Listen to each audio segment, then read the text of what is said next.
Romans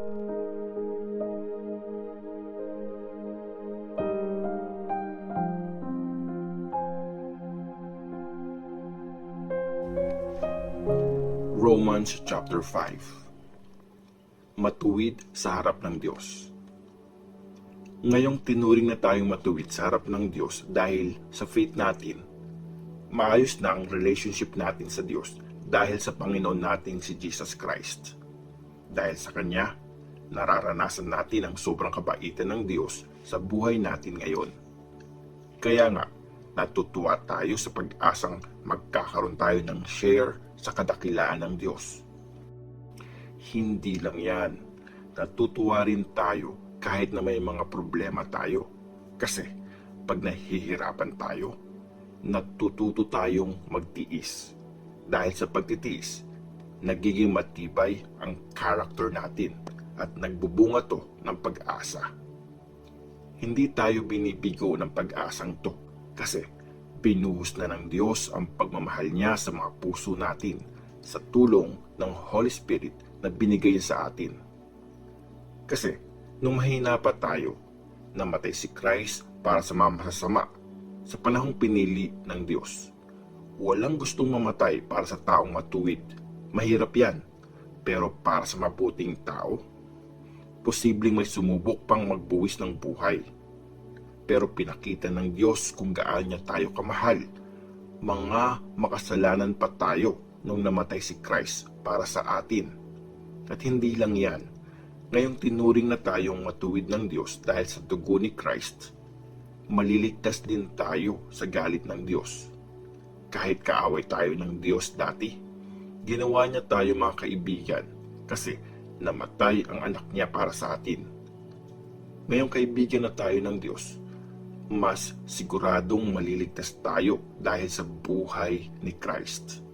At ito pa, masaya tayo sa ginawa ng Diyos sa tulong ng Panginoon nating si Jesus Christ. Kasi dahil sa Kanya, naging kaibigan na tayo ng Diyos. Si Adam at si Christ. Pumasok ang kasalanan sa mundo dahil sa isang tao at kasama nitong pumasok ang kamatayan. Kaya kumalat ang kamatayan sa lahat ng tao kasi nagkasala ang lahat. Meron ng kasalanan sa mundo bago pa binigay ang law. Pero kung walang batas, walang basihan kung ano ang kasalanan. Pero simula nung time ni Adam hanggang sa time ni Moses, naghari na ang kamatayan sa lahat ng tao.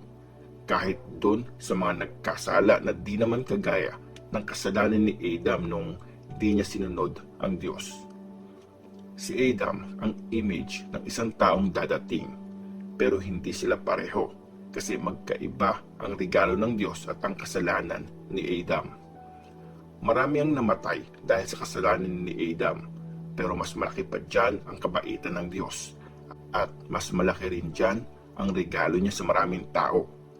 Binigay niya yon dahil sa kabutihan ng isang tao. Si Jesus Christ yun. Magkaiba ang regalo ng Diyos at ang kasalanan ni Adam. Dahil kasi sa kasalanang yon, ginudge ng Diyos ang mga tao na guilty. Pero after ng napakadaming kasalanan ng mga tao, binigay ng Diyos ang regalong di nila deserve. At sinabi niyang, hindi kayo guilty.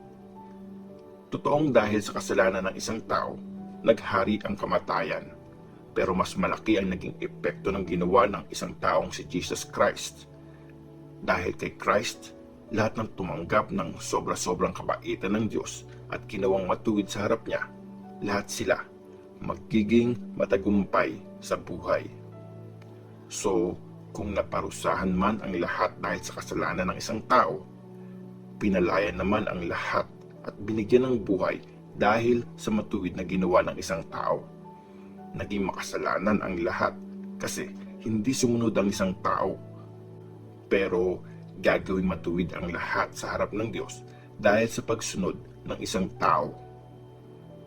Nung dumating ang law, dumami ang mga kasalanan. Pero nung dumami ang kasalanan, naging sobra pa ang kabaitan ng Diyos.